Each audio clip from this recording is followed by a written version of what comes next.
아이성 싸움의 그 패배를 극복하고 또다시 대반격에 성공한 여호수아는 이제 북쪽으로 48km 떨어진 에발산으로 자신의 백성들 그리고 이스라엘 군사들을 이끌고 나아갑니다.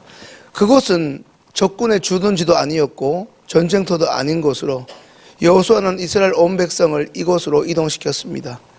이것은 비록 여리고성과 아이성을 차례로 함락시켰다고 하더라도 여전히 가나안 땅을 정복하려면 여전히 많은 성들이 남아 있는데 그것도 속전속결이 생명이라 할 수 있는 이 전쟁터에서 승리를 잡은 이스라엘이 곧장 해야 할 일이 이 정복 전쟁을 멈추었다는 것이 굉장히 놀라운 일입니다.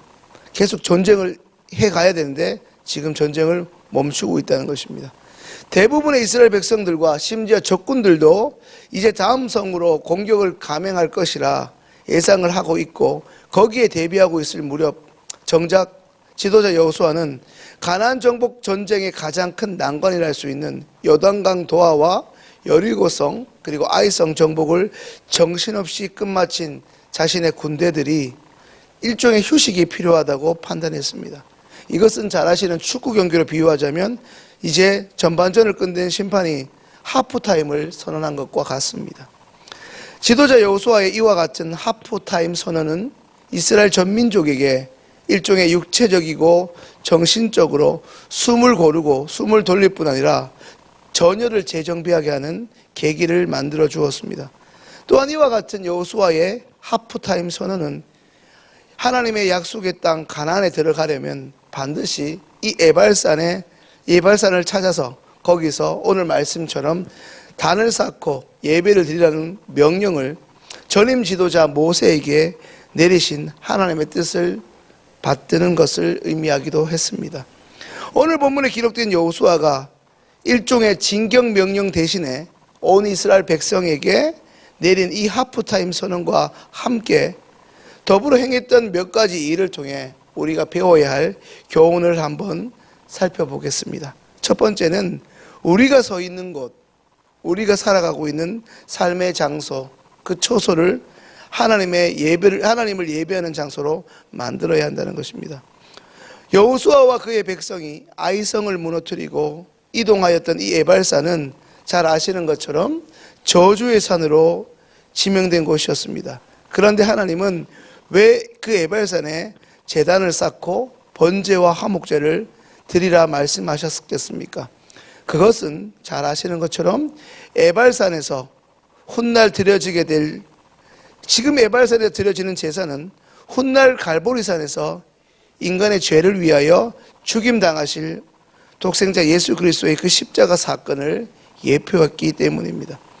죄인은 하나님의 저주받아 마땅히 죽을 수밖에 없는 존재이지만 그 죄값을 치러야 하는 존재이긴 분명하지만 예수께서 저주받아 마땅한 죄인을 위하여 갈보리산에서 대신 저주를 받고 돌아가셨습니다. 잘 생각해 보면 120년 전 창립 120주를 맞은 우리 교회를 볼 때 120년 전에 이 시흥 땅을 생각해 보십시오. 시흥 땅뿐 아니라 우리나라 전국 곳곳에 소위 귀신을 섬기는 단들과 선앙당 장승들로 가득하지 않았습니까?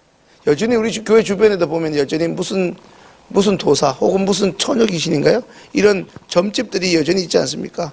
그것은 마치 악이 성행했던 저주의 땅, 오늘 본문에 나오는 이 에발산과 사실 다름없었습니다. 하지만 이런 땅에 하나님의 복음이 우리나라에 들어오자 점차 하나씩 축복의 땅으로 변하지 않았습니까? 성도님들, 하나님이 우리를 초대하셔서 만나주시는 바로 그곳은 이제 더 이상 저주의 장소가 아니라 축복의 장소인 줄 믿으셔야 합니다. 또한 하나님을 만나는 그 인생이 그 순간부터 그 사람의 인생이 바로 저주의 인생에서 축복의 인생으로 변화된다는 것을 믿고 전해야 할 줄 믿습니다. 두 번째, 하나님의 말씀을 우리의 마음판에 새겨야 한다는 것입니다. 단을 쌓고 하나님께 예배를 드린 뒤에 이 여호수아는 율법의 말씀을 돌 위에 기록하기 시작합니다. 당시 고대 중동 지역에는 왕이 큰 돌 위에 속고를 바르고 자기의 군사적 위협을 기록함으로 일종의 자신의 위대함을 과시하는 것이 관례였습니다. 그러나 가나안의 가장 강한 성들을 차례로 무너뜨린 하나님의 사람 여호수아는 자신의 위대함을 과시하기 위한 기념비가 아니라 살아계신 전쟁의 직접적인 승리를 가져오신 하나님의 그 말씀을 돌에 새긴 것입니다. 그것은 이스라엘 민족의 승리가 자신들의 용병순이나 자신들의 무기나 자신들의 어떤 업적이 아닌 철저한 하나님의 전적인 도우심이요 그저 하나님의 말씀에 온전히 순종한 결과임을 누구보다 잘 알았기 때문입니다. 오늘날 우리도 중요한 것이나 항상 기억해야 할 것을 어딘가 메모해 두고 잘 보이는 곳에 걸어두고 가운이나 사운 같은 것을 좋은 액자에 걸어두고 기념하고 그것을 상기하지 않습니까? 이것은 약속의 땅 가나안에 들어가 적과 싸워 이기는 것보다 훨씬 더 중요한 것이 하나님의 말씀을 늘 기억하고 지키는 그것을 우선순위로 여길 줄 알았던 여호수아와 또 그를 따르는 그의 백성들이 하나님을 향하는 귀한 마음의 태도였던 것입니다. 마지막 세 번째는 계속해서 먼저 부모된 우리가 말씀을 들어야 하고 또한 말씀을 우리의 자녀들에게 들려주어야 한다는 것입니다. 마침내 말씀을 돌에 새기는 그 작업이 끝나자마자 여호수아는 이전 지도자 모세가 지시한 대로 이스라엘 백성을 크게 두 그룹으로 나누어 북쪽의 에발산과 남쪽의 그리심산 앞에 서게 하고 르우벤, 갓, 아셀, 스불론, 단 그리고 납달리 지파를 에발산 앞에 그리고 시므온, 레위, 유다, 이사갈, 에브라임, 므낫세 그리고 베냐민 지파는 그리심산 앞에 세웠습니다. 그리고 두 산 사이에 있는 세겜 골짜기에 제사장과 레위인들이 하나님의 임재를 상징하는 언약궤를 가지고 서게 하고 그리고 이스라엘의 모든 지도자들이 그들을 둘러싸게 했습니다. 그리고 모든 이스라엘 백성들은 하나님의 임재를 상징하는 언약궤로 얼굴을 향하도록 했습니다. 그런 모든 일련의 준비 과정을 마친 후에 비로소 여호수아는 하나님이 주신 축복과 저주의 율법을 단 하나도 남김없이 빠뜨리지 않고 큰 소리로 낭독하기 시작합니다. 이처럼 여호수아의 위대함은 절박한 이 전쟁 상황 속에서도 우선순위를 전쟁의 승리보다는 하나님의 그 생명의 말씀을 듣는데 둘 줄 알았다는 것입니다. 이제 말씀을 정리합니다. 성도님들의 그 삶의 자리를 그 무엇보다 생계와 돈이라는 그것보다는 그 생사화복을 주관하시고 심지어 우리의 물질마저도 주관하시는 살아계신 하나님 앞에 하나님을 섬긴다는 마음으로 우리의 삶의 자리를 우리의 일상의 자리를 예배의 자리, 축복의 장소로 만들고자 애쓰고 계십니까?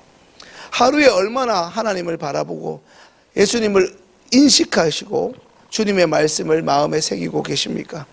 성도님들의 그 자녀들, 손자, 손녀들에게 정기적으로 하나님의 말씀을 들려주고 계십니까? 너무 바쁘고 분주하여 하나님의 말씀을 듣지 못한 채 살아가고 있지는 않습니까?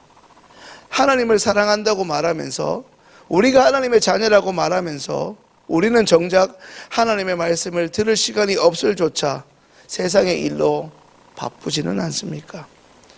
그것은 마치 차는 차 몰고 다닌다고 정신이 없어 정작 기름 넣을 시간이 없는 것과 같은 이치입니다.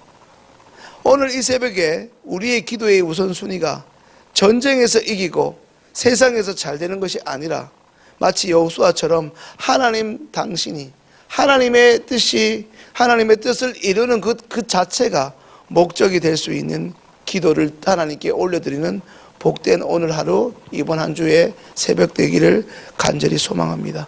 그런 우리를 통해 하나님께서 이번 한 주 우리 삶의 모든 처소에서 영광 받을 수 있기를 주님의 이름으로 축원합니다. 계속해서 오늘 우리 주신 말씀을 가지고 기도하겠습니다.